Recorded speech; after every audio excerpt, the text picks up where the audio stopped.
hour ago, we've already seen these animals.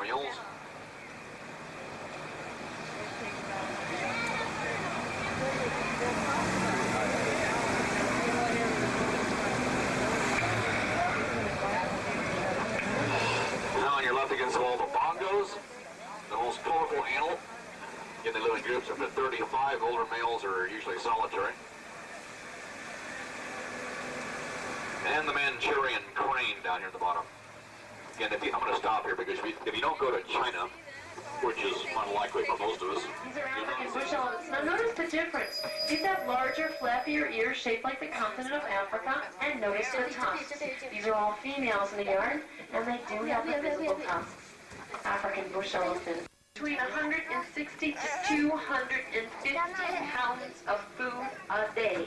And they wash it all down with about 25 to 40 gallons of water. African and Asian elephants. Now if you want to come back and see the elephants, you can do so by hiking the Kilimanjaro hiking trail, which is located to the right. I do recommend it because you'll be surprised at some of the animals you see. Of all the animals. Okay, buffalo. Now the other animals in the distance are too far away for this side. We'll get a much better view once we get to the other side of East Africa. Now, if at any time you'd like to stand, you are a little bit smaller than the captive catcher used to see. These animals only weigh around 150 to 300 pounds. There's two of them. Now the other Sumatran you can't see, but where she is laying along that stone wall, you might see her as we go forward. On the left-hand side, a little bit better view of our Asiatic lions, or Asian lions. Look a lot like the ones you find in the Tarzan movies, don't you? The African lions? Well, they look alike, but they come from different kinds. Type of zebra a little bit later on, and that way you can compare their stripes and their ears. Those are Grevy zebras. Now ahead of us, we're going to be crossing over a wall, which means we're leaving East Africa. Shoes when they stand up. This is the female milgai, all the brown animals. The male, well, if you take a look at this blue character that's walking towards the females, notice his ankles, same stripes. This is the male. Now the name milgai translated means blue bull antelope. I think you can tell where they get their name, large male. Now if you take a look back at the nilgai, you'll notice one animal kind of nose to nose with one of the females. They have long horns. Grown adults, they're not youngsters. Persian gazelles. Now keep in mind that black tail because we are going to be seeing some more of these gazelles later on. And the last of the animals, if you take a look outside car number 2, there's a large brown deer sitting down about midway on the grassy slope, a little bit lighter patch on the road, and a nice set of size broken tree with boulders around it. Well, you'll find one deer just standing to the right of that tree. Watch him walking up towards her. This is a female Indian axis deer and her youngster, just a little over a week old. Axis deer, we should be seeing the rest of her. Now there is a youngster down there. If you take a look at the group surrounding the tree and look just to the left and in front, you'll notice a real light-colored animal. That is one of our youngsters born just a little under a month ago. Indian gaur. And about now is when you start to feel like a yo-yo. Because if you take a look on the left-hand side, doesn't she?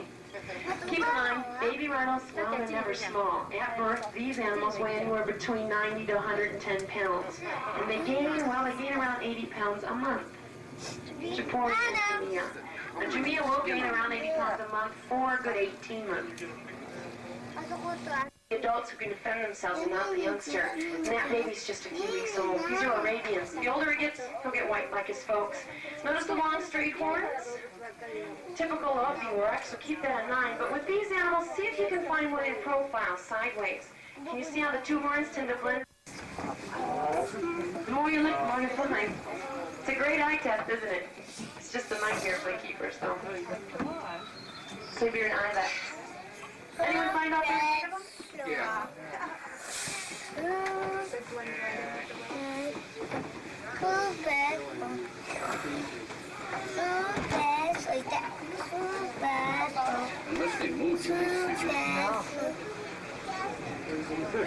Dark brown horns that sway back. And if you look just just to the left of the sables, you'll notice some small beige animals, brown to black stripes.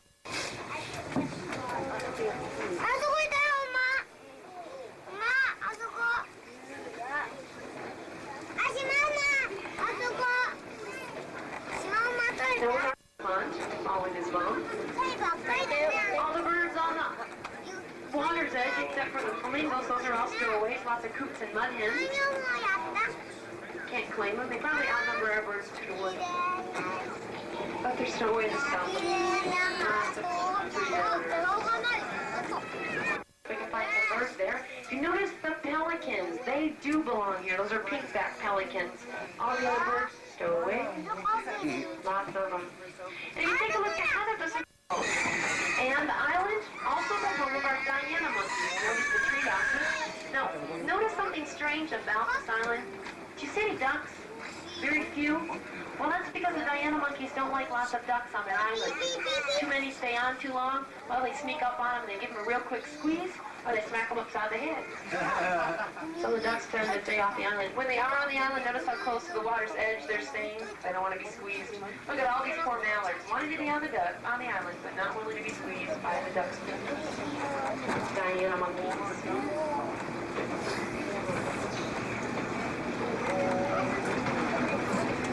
And we're going to get a real good look at some of our giraffes. Predators. They don't like to eat things that are on the ground. A couple of our youngsters just ahead of us, eating the grass. They're not old enough yet to reach over the fence line.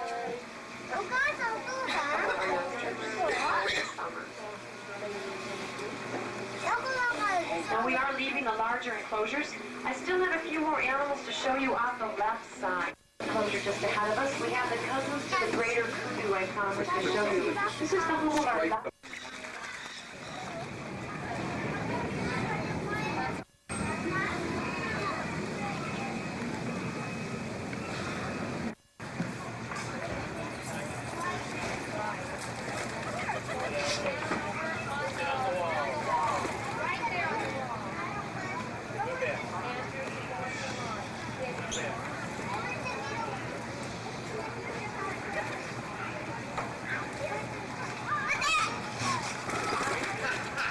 ビビっております。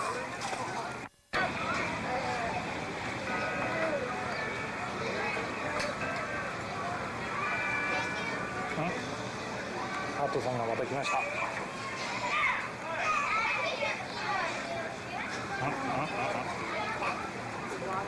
見つけております。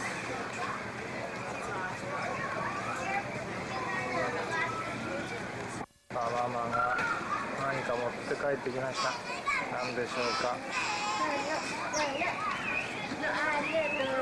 体格からするとちょっと食べそうですね。ご飯食べてからアイス食べる。はいはいはい。おじさん出ていい？いいよ。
new favorite.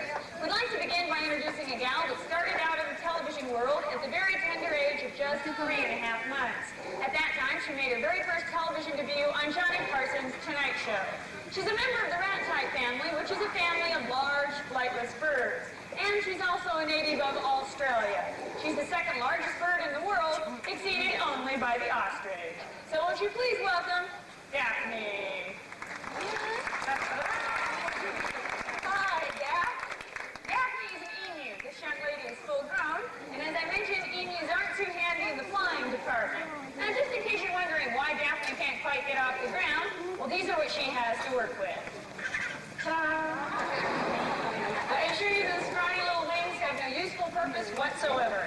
If you'll take a real good look at those long, skinny emu legs, you'll see that she's very well equipped for ground travel. Now, as she stands here very docile, your little buddy.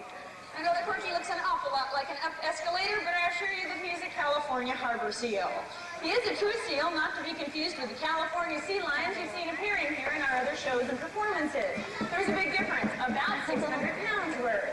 For starters, a sea lion is a much larger animal. They're also very agile and quick on land. Corky is not. This little guy is a completely different floor model. He's a very short, roly-poly version.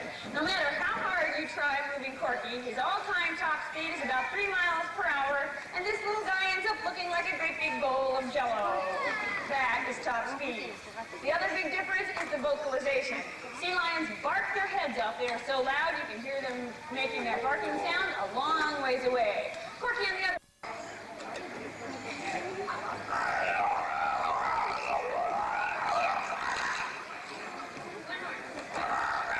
Oh, thank you, Corky. That was simply lovely. Wasn't that attractive? Now, just in case you didn't figure out what that is, doesn't it sound just like your kitchen garbage disposal? Kinda. What Corky doesn't have in voice, he definitely makes up for in personality. This little fella's every bit as intelligent as his larger cousin, the sea lion, which you won't see a harbor seal used in shows and performances very frequently because they can't move as fast on dry land. But Corky does have just a few built-in advantages. After all, when you're built like a fat little sausage, you are absolutely bound to be good at something. So, Cork, show us what you're really good at. Quick, quick, quick, hurry! One more! The matter, boy, and that's the fastest you'll see that little fella move today. Good boy. Fortunately for Corky, those hind flippers are pretty handy in the water.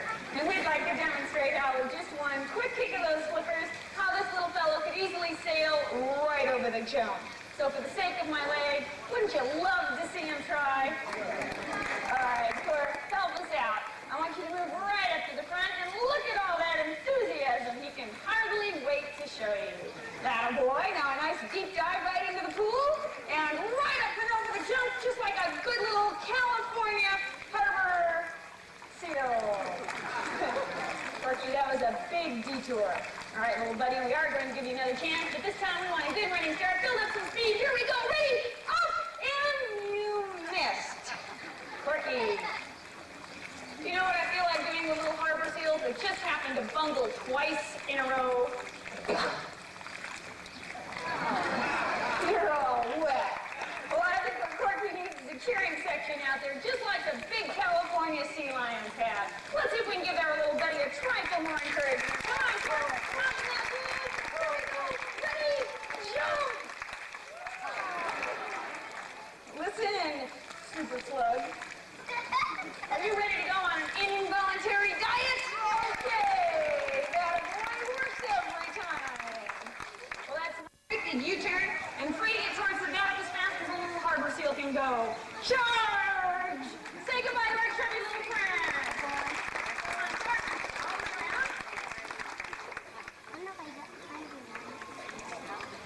Well, Cork is no doubt about the slowest critter we have here at Wake Forest Bowl. We're going to change all of that with the introduction of our next guest. Now, this fella is a real speedster. He's so fast, he could give the fastest man on earth a 75-yard head start and still be doing a 100-yard dash. And that race would be fair and square. Because he's not a cheater, but he is a cheetah. Meet Arusha, our cheetah from South Africa. The cheetah is the world's fastest land animal, and only 2 or 3 birds can fly faster than this cat can run. In an amazing flash of speed, Arusha could quickly sprint to 70 miles an hour, obviously having very little regard for the 55-mile-an-hour speed limit, just like a lot of the rest of us. We like it from the back. sway back stance, and long legs to match. His claws and paws are different from any other cat's, and the his are basically blunt. They're not very handy. Excuse me. Stand and say, please. Silencio, please.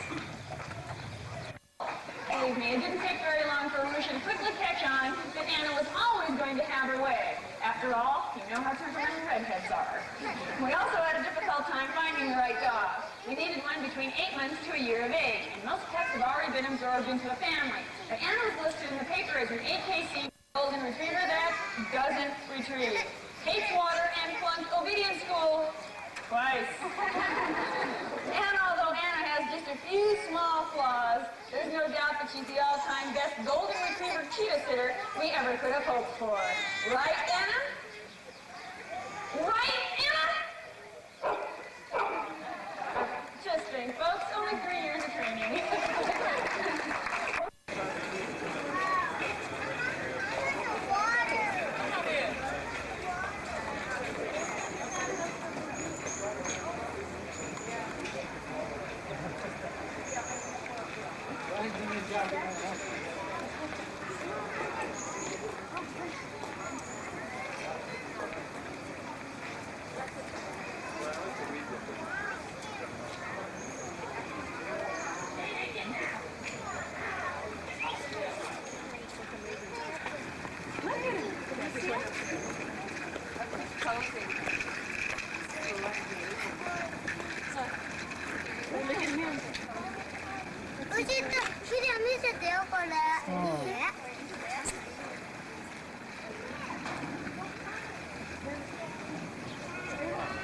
ゆうちゃん、ゆうちゃん、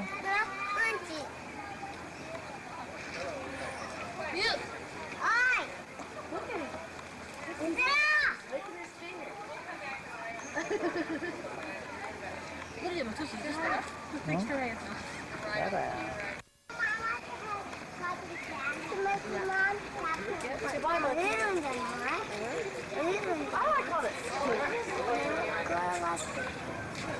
遊園に出てね、ちょっとね。動きは鈍いけど。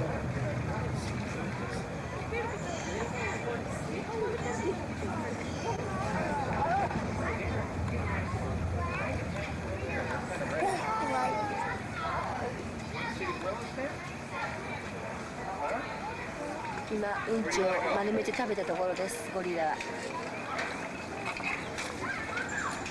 これ水。見るあれ。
You only get the fish on the deck.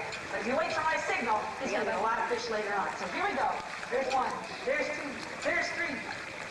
Now his signal to take those fish is when I clap my hands. Of course, he'll totally disregard any hand claps from you guys out there in the audience. So don't listen. Don't do it, kid. Don't do it. All right, on the count of three, Rusty, here we go. 1, 2, 3. Take it. I have more. Good job, Rusty. You know, he hates this part of the show. Tell you what, here comes, no fooling. Thank you. One more time. What a champ. There you go. Attaboy, Russ. Thank you. Yeah, you did a fine job out here, guys. Totally ignored those mean people in the audience. Waited for me to clap my hands. You did a good job. Tell you what, I might need a hug and a kiss before you go. Put it there.